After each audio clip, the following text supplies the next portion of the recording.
말씀을 대하는 자세라는 제목이 되겠습니다. 자, 제목이 뭐라고요? 말씀을 대하는 자세. 말씀을 대하는 자세, 말씀을 대하는 태도. 이 말씀을 우리가 어떠한 자세로 대해야 되는가 하는 부분을 같이 나누고자 합니다. 성경이라고 하는 것, The Bible, 성경이라고 하는 것은 하나님을 믿고 예수님을 믿고 성령님을 따르는 신자에게 있어서, 믿는 자에게 있어서 성경은 최고의 법입니다. 최고의 법, 가장 최상의 법이에요. 우리가 헌법재판소가 이제 움직이고 있는데, 대통령 탄핵을 국회에서 의결하고 이제 소추안을 냈습니다. 그러면 헌재에서 대통령 탄핵이 옳은 것인가 그른가를 판단합니다. 그리고 기각하면 대통령 임기를 마저 더 2년 더 하는 것이고, 탄핵을 인용하면 대통령은 그 자리에서 파면되고 다시 대통령을 뽑아야 되는 것입니다. 그만큼 헌재라고 하는 것은 사법기관 중에서 최고의 법이죠. 우리가 그 입법부, 사법부, 행정부라고 들어봤죠. 삼권 분립의 원칙. 입법은 국회를 말하고, 사법은 헌법재판소를 말하고, 행정은 대통령을 말하는데, 이 입법과 사법과 행정이 서로 균형과 견제를 잘 이루어질 때 민주주의가 건강하게 나갈 수가 있는 것입니다. 그러나 하나님을 믿는 사람은 성경이 최고의 법입니다. 그래서 성경이 하라고 하면 되고, 성경이 하지 말라고 하면 하지 말아야 됩니다. 이번에 미국의 대통령 트럼프가 취임하는 과정에서 성경 위에 손을 얹고 선서를 해야 되는데 손을 얹지 않았어요. 이제 8년 전에는 역대 모든 대통령들도 성서에 손을 얹고 나서 오른손은 선서 딱 들고 왼손으로 이제 성경 위에 손을 얹어야 되는데, 이제 이번에 트럼프가 왼손을 성경에 올려놓지 않았습니다. 그 성경은 그 유명한 아브라함 링컨의 성경책이기도 하고, 또 그의 어머니가 물려준 성경책이기도 한데, 그 성경 위에 손을 올려놓고 선서를 했어야 되는데 하지 않았어요. 그렇다고 해서 물론 그것이 법적으로 문제가 되지는 않습니다. 단지 중요한 건 뭐냐면, 이 미국이라는 나라는 하나님의 말씀에 기초하여 세워진 나라이기 때문에 하나님의 주권 사상에 따라서 대통령이 통치하겠다라는 것을 취임할 때 다짐하는 것입니다. 그만큼 성경은 전 세계에서도 믿는 자들에게는 아주 중요한 그러한 최고의 법이 되는 것입니다. 오늘 본문은 여호야김 왕이 하나님의 말씀인 두루마리를 한 장씩 한 장씩 면도칼로 착착착 베어서 화롯불에다가 불태우는 그런 내용을 우리에게 보여주고 있습니다. 여호야김 또 여호야킴이라고 하는 이 왕은요, 주전 609년부터 598년 사이에 통치했던 왕인데, 분열왕국 이제 유다에서 18대 왕으로 이제 그가 활동을 하게 되었던 것입니다. 그런데 그의 조상들 가운데 므낫세라든지 아합이라든지 그런 아주 최고의 악질 같은 왕들의 전철을 밟아서 우상을 섬기고 하나님 말씀을 따르지 않았던 왕으로 유명합니다. 그래서 이 여호야김에 의해서 이제 유다는 완전히 멸망당하게 되었고, 그로부터 12년 후에는 완전히 망하게 되었습니다. 자, 예레미야 선지자가 이제 유다가 멸망할 것입니다 라고 말을 하니까, 바벨론에 항복을 해야 됩니다 라고 말을 하니까, 하나님 말씀을 싫어해서 여호야김 왕이 두루마리 성경책을 면도칼로 베어서 이제 불태웁니다. 그 당시에는 다 두루마리 성경이었어요. 두루마리. 두루말은 두루 말랐다. 두루 말라서 두루말인데, 이 두루마리 성경책을 칼로 베어서 화롯불에 던져버립니다. 화롯불에 들어가는 즉시 뭐 종이도 잘 탈 것이고, 웬만한 나무, 웬만한 거 다 태우죠. 화롯불이 무섭습니다. 지금 우리가 보고 있는 성경을 보게 되면 한글 성경이잖아요. 한글로 번역된 성경. 그런데 최초에 기록할 당시에는 히브리어로 기록이 되었어요. 히브리어로. 그래서 히브리어는 뭐 알렙, 베트, 김멜, 달렛 이런 식으로 알파벳이 나가는데 히브리어는 유대인들의 언어입니다. 그리고 히브리어가 이제 그 당시에 영어로도 번역이 되고 중국어로도 번역이 되고 독일어도 번역이 되고 전 세계 언어로 다 번역이 되는 과정 중에 이제 한국어로도 번역이 되었던 것입니다. 그런데 그 당시에는 이런 성경책이 아니라 두루마리로 말려져 있는 그런 그냥 어떤 내용에 불과했던 것이죠. 그 두루마리를 불태웠다는 것입니다. 자, 요약이 왕은 어떻게 했냐면 자, 36장 23절 읽어볼까요? 다 같이 23절 시작. 여호디가 서너 쪽을 낭독하면 왕이 면도칼로 그것을 연하여 베어 화롯불에 던져서 두루마리를 모두 태웠더라. 이 무슨 아주 끔찍한 장면 같아요. 하나님의 말씀인 두루마리를 하나씩 면도칼로 베어서 그것을 화롯불에다가 집어 던져 넣었습니다. 이 여호야김 왕은 하나님의 말씀을 지키기 싫었던 것입니다. 여호야김 왕은 하나님 말씀대로 바벨론에 항복하고 싶지 않았던 것입니다. 이제 바벨론이 아수르와 전쟁에서 이겨서 그 갈그미스 전투에서 승리하고 이제 전 세계를 장악하게 됩니다.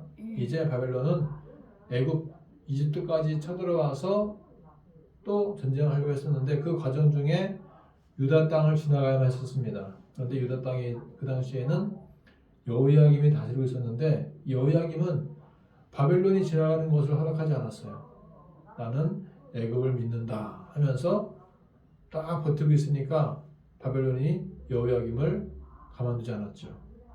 자, 여러분 히스기야와 여호야김의 차이가 무엇인가? 히스기야 왕 때에도 아수르 왕 사네립이 쳐들어왔어요. 항복해라. 우리가 제일 센 나라다. 무조건 손들어라 항복해라. 그때 히스기야 왕 어떻게 했습니까? 여호와께 기도했어요. 기도. 자, 이사야 37장 1절부터 7절인데 같이 천천히 읽어볼까요? 시작. 히스기야 왕이 듣고 자기의 옷을 찢고 굵은 베옷을 입고 여호와의 전으로 갔고 왕궁 맡은 자 엘리야김과 서기관 셈나와 제사장 중 어른들도 굵은 베옷을 입으니 왕이 그들을 아모스의 아들 선지자 이사야에게로 보내매 그들이 이사야에게 이르되 히스기야의 말씀에 오늘은 환난과 책벌과 능력의 날이라 아이를 낳으려 하나 해산할 힘이 없음 같도다. 당신의 하나님 여호와께서 랍사게의 말을 들으셨을 것이라. 그가 그의 상전 아수르 왕의 보냄을 받고 살아계시는 하나님을 회방하였은즉 당신의 하나님 여호와께서 혹시 그 말로 말미암아 견책하실까 하노라. 그런즉 바라건대 당신은 이 남아있는 자를 위하여 기도하라 하시더이다 하니라. 그리하여 히스기야 왕의 신하들이 이사야에게 나아가매 이사야가 그들에게 이르되 너희는 너희 주에게 이렇게 말하라. 여호와께서 이같이 말씀하시되 너희가 들은 바 아수르 왕의 종들이 나를 능욕한 말로 말미암아 두려워하지 말라. 보라 내가 영을 그의 속에 두리니 그가 소문을 듣고 그의 고국으로 돌아갈 것이며 또 내가 그를 그의 고국에서 칼에 죽게 하리라 하셨느니라 하니라. 여러분 비슷한 상황 아니겠습니까? 아수르가 쳐들어왔어요. 히스기야는 여호와께 기도했습니다.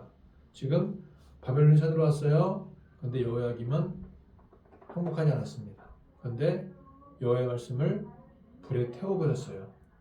이건 큰 차이점인데 게다가 여호야김은 전혀 죄책감도 느끼지 않았습니다. 자, 예레미야 36장 24절 읽어볼까요? 시작. 왕과 그의 신하들이 이 모든 말을 듣고도 두려워하거나 자기들의 옷을 찢지 아니하였고. 아니 두루마리 그 하나님 말씀을 불에 태우면서도 왕이시여 이렇게 하면 안 됩니다. 큰일 납니다. 그래도 내가 왕인데 내 마음대로 할 거야 하면서 계속 불에 태웠단 말이에요. 여러분 하나님이 제일 싫어하는 것은 뭡니까? 말씀을 새별아 가볍게 여기는 것을 제일 싫어하세요. 하나님. 말씀을 너무 가볍게 여기는 것. 하나님은 말씀의 권위를 인정하지 않는 것을 제일 싫어하십니다. 히스기야는 기도를 했어요. 그래서 아수르의 18만 군대가 하루아침에 시체가 되어버렸습니다. 근데 여호야김은 어떻게 했습니까? 이 성경인 두루마리를 불태우고 다시는 유다의 왕좌에 오를 사람이 없도록 패망하게 됩니다. 그리고 12년 후에 멸망하게 되죠. 자, 예레미야 36장 30절 읽어볼까요? 시작. 그러므로 여호와께서 유다의 왕 여호야김에 대하여 이와 같이 말씀하시니라. 그에게 다윗의 왕위에 앉을 자가 없게 될 것이요 그의 시체는 버림을 당하여 낮에는 더위 밤에는 추위를 당하리라. 이 여호야김 다음에 여호야긴 그 아들은 8개월 8세 8살 만에 왕이 되었지만 오래가지 못하고 또 그 다음에 시드기야 왕 때에는 두 눈이 뽑히고 시드기야 아들들이 바벨론 왕에 의해서 죽게 되고 나라가 멸망하게 되는 것입니다. 자, 여호야김 왕은 더 이상 그 아들이 더 이상 왕위를 계속 이어가지 못하게 되는 것을 볼 수가 있습니다. 자, 우리는 그래서 하나님의 말씀, 성경, 두루마리에 대해서 진지해질 필요가 있습니다. 말씀을 우습게 여기는 자는 그의 인생도 무서워지는 거예요. 말씀을 소중히 여기는 자는 인생이 소중하게 됩니다. 말씀을 소중히 여기고 말씀을 중요하게 여기는 자는 하나님도 그 사람을 소중히 여기시고 중요하게 여기십니다.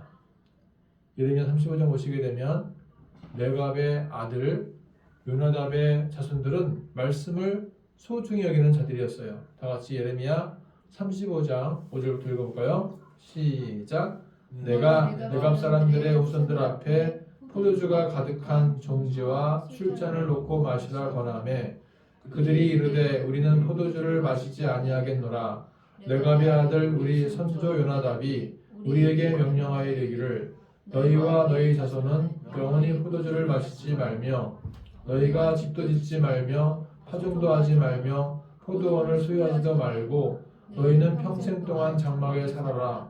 그리하면 너희가 머물러 사는 땅에서 너희 생명이 길리라 하였으므로 우리가 레갑의 아들 우리 선조 요나답이 우리에게 명령한 모든 말을 순종하여 우리와 우리 아내와 자녀가 평생 동안 포도주를 마시지 아니하며 자집도 짓지 아니하며 포도원이나 밭이나 종자도 가지지 아니하고 장막에 살면서 우리 선조 요나답이 우리에게 명령한 대로 다 지켜 행하였노라. 그러나 바벨론의 느부갓네살 왕이 이 땅에 올라왔을 때에 우리가 말하기를 갈대아인의 군대와 수리아인의 군대를 피하여 예루살렘으로 가자 하고 우리가 예루살렘에 살았노라. 만군의 여호와 이스라엘 하나님께서 이와 같이 말씀하시니라. 너는 가서 유다 사람들과 예루살렘 주민에게 이르기를 너희가 내 말을 들으며 교훈을 받지 아니하겠느냐 여호와의 말씀이니라. 레갑의 아들 요나답이 그의 자손에게 포도주를 마시지 말라 한 그 명령은 실행되도다. 그들은 그 선조의 명령을 순종하여 오늘까지 마시지 아니하거늘 내가 너희에게 말하고 끊임없이 말하여도 너희는 내게 순종하지 아니하도다. 내가 내 종 모든 선지자를 너희에게 보내고 끊임없이 보내며 이르기를 너희는 이제 각기 악한 길에서 돌이켜 행위를 고치고 다른 신을 따라 그를 섬기지 말라. 그리하면 너희는 내가 너희와 너희 선지에게 준 이 땅에 살리라 하여도 너희가 귀를 기울이지 아니하며 내게 순종하지 아니하였느니라. 레갑의 아들 요나답의 자손은 그의 선조가 그들에게 명령한 그 명령을 지켜 행하나 이 백성은 내게 순종하지 아니하도다. 그러므로 만군의 여호와 이스라엘 하나님께서 이와 같이 말씀하시니라. 보라, 내가 유다와 예루살렘의 모든 주민에게 내가 그들에게 대하여 선포한 모든 재앙을 내리리니 이는 내가 그들에게 말하여도 듣지 아니하며 불러도 대답하지 아니함이니라 하셨다 하라. 또 있네요. 예레미야가 레갑 사람의 가문에게 이르되 만군의 여호와 이스라엘 하나님께서 이와 같이 말씀하시기를 너희가 너희 선조 요나답의 명령을 순종하여 그의 모든 규율을 지키며 그가 너희에게 명령한 것을 행하였도다. 그러므로 만군의 여호와 이스라엘 하나님께서 이와 같이 말씀하시니라. 레갑의 아들 요나답에게서 내 앞에 설 사람이 영원히 끊어지지 아니하리라 하시니라. 아멘. 그 선조의 말을 잘 지키던 레갑의 후손은 영원히 여호와의 앞에서 끊어지지 않았습니다.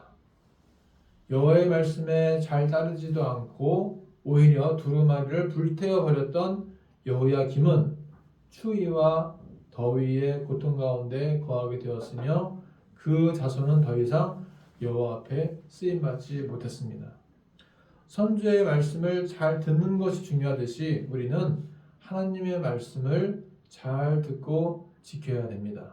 여러분, 레갑의 아들 요나답의 후손이 누구인가 궁금하시죠?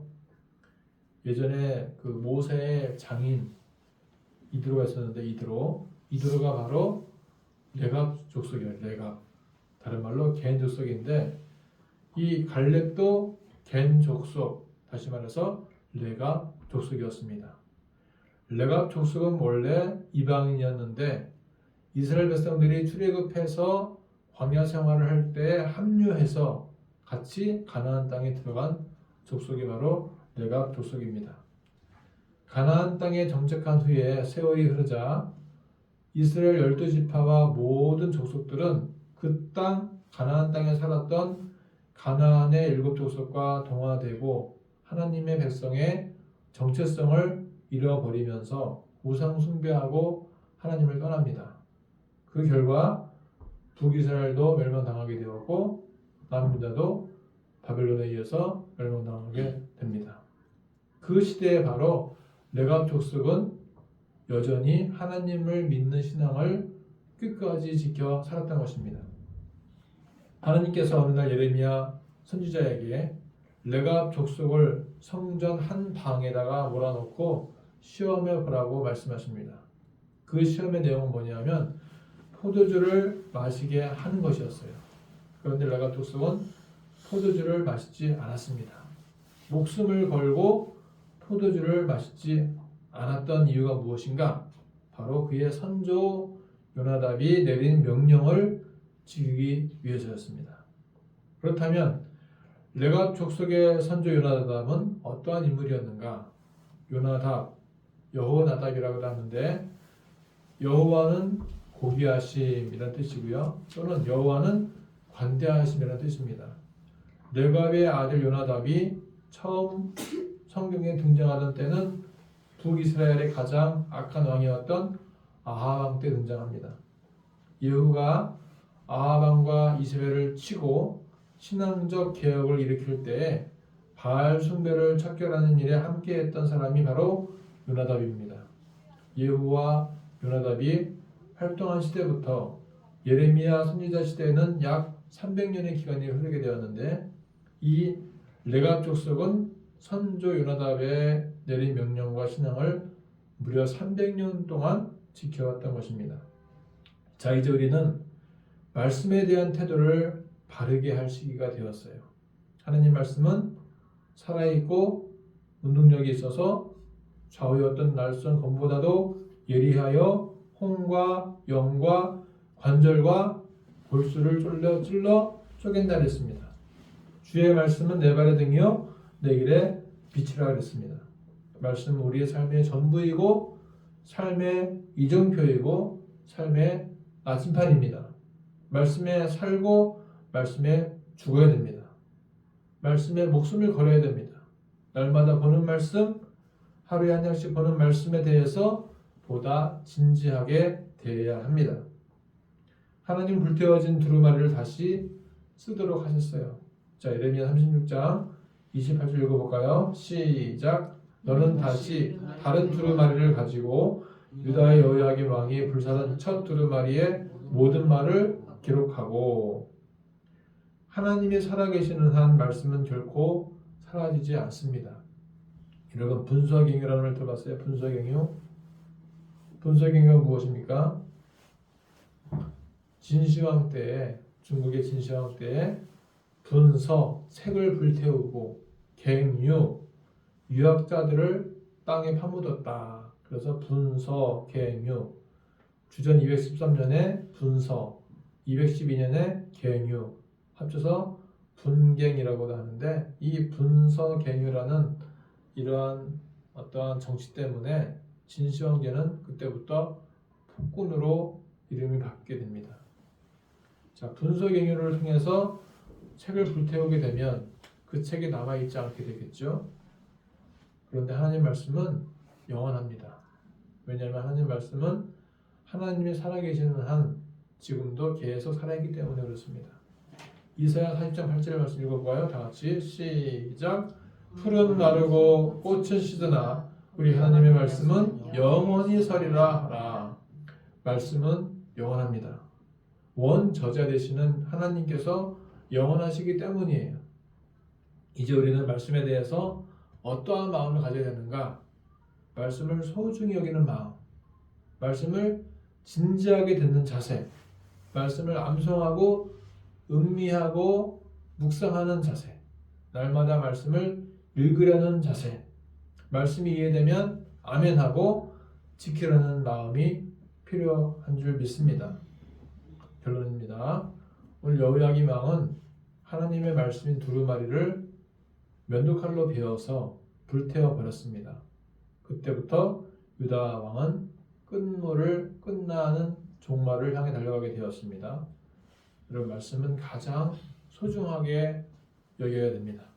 말씀을 사랑하고 말씀을 순종해야 됩니다.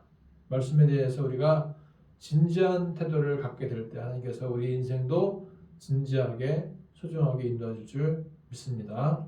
기도하겠습니다. 하나님 말씀을 너무 가볍게 생각하지 않았는지 되돌아보게 하옵소서. 말씀을 진지하게 대하는 삶이 되게 하옵소서. 말씀을 지키며 순종하며 살게 하옵소서. 예수님의 이름으로 기도합니다. 아멘. 찬송가 199장 나의 사랑하는 책 같이 부르겠습니다.